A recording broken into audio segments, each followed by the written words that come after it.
Dear students, I would like to speak you about a poem written by Donne. The poem is entitled "Batter My Heart, 3% God." So the poem "Batter My Heart, 3% God," which is also known as Holy Sonnet 14, belongs to Donne's sonnet sequence called Holy Sonnets. So this is a sonnet, Batter My Heart, 3% God is a sonnet, which comes under Donne's sonnet sequence called the Holy Sonnets. This sonnet is also known as Holy Sonnet 14. Okay. The poem was published posthumously in 1633. The posthumously means it was published after the death of the poet. John Donne died in 1631.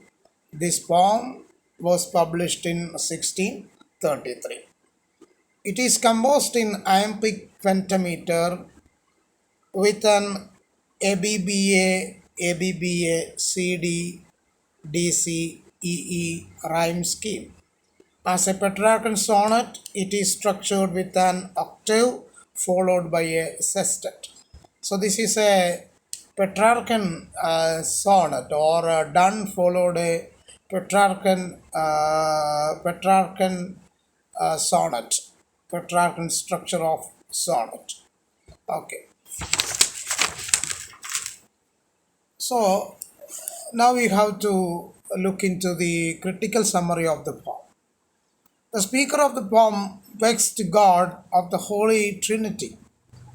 So in Christianity, there is a Trinitarian concept. Trinity means three gods. They are namely Father, Son, and Holy Spirit. The poet asks or begs the God to batter his hearts, to mold in a way as to make it capable of admitting the God into his heart. The poet is begging God to batter his heart so that he will be able to admit the God into his heart. For the speaker, God's gentle ways of knocking, breathing, and shining bone to being the desired impact upon him. So he has a desire that he should feel God's presence in his heart. So he is asking God to batter his heart. Okay. Then instead the speaker longs the God enter into his heart forcefully, breaking, blowing, and burning, and make him new and free from sin. He wants to become new, and he wants to lead a free life, which is a sinless, which can be called a sinless life. He compares himself with an invaded town, and thus, instead of serving the God, he is in possession of God's enemy, that is the devil or the loss of faith. So he feels that of God's enemy, and he compares himself to an invaded town. He is like a person who is possessed by God's enemy. God's enemy is devil or Satan. He is striving hard to admit the God into his soul, but in vain.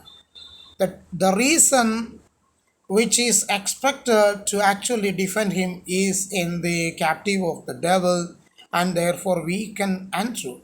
So he says that the reason means reason is treated as God's viceroy.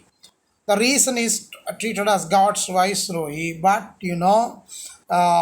which is expected to actually defend him. The reason is expected to actually defend the poet is in the captive of devil, and therefore the reason itself is weak and untrue. Yet the speaker announces that he loves the God intensely and will be pleased by God's love towards him. But the speaker laments that he is betrothed to God's enemy. He pleads to God to untie him from that knot. He says that he has already betrothed to God's enemy. So he is, but he is in love with God and he wants to love God, but in really he feels that he is betrothed to God's enemy. So he pleads to God to untie him from that knot and imprison him. For the speaker, unless enthralled by God, shall never be free.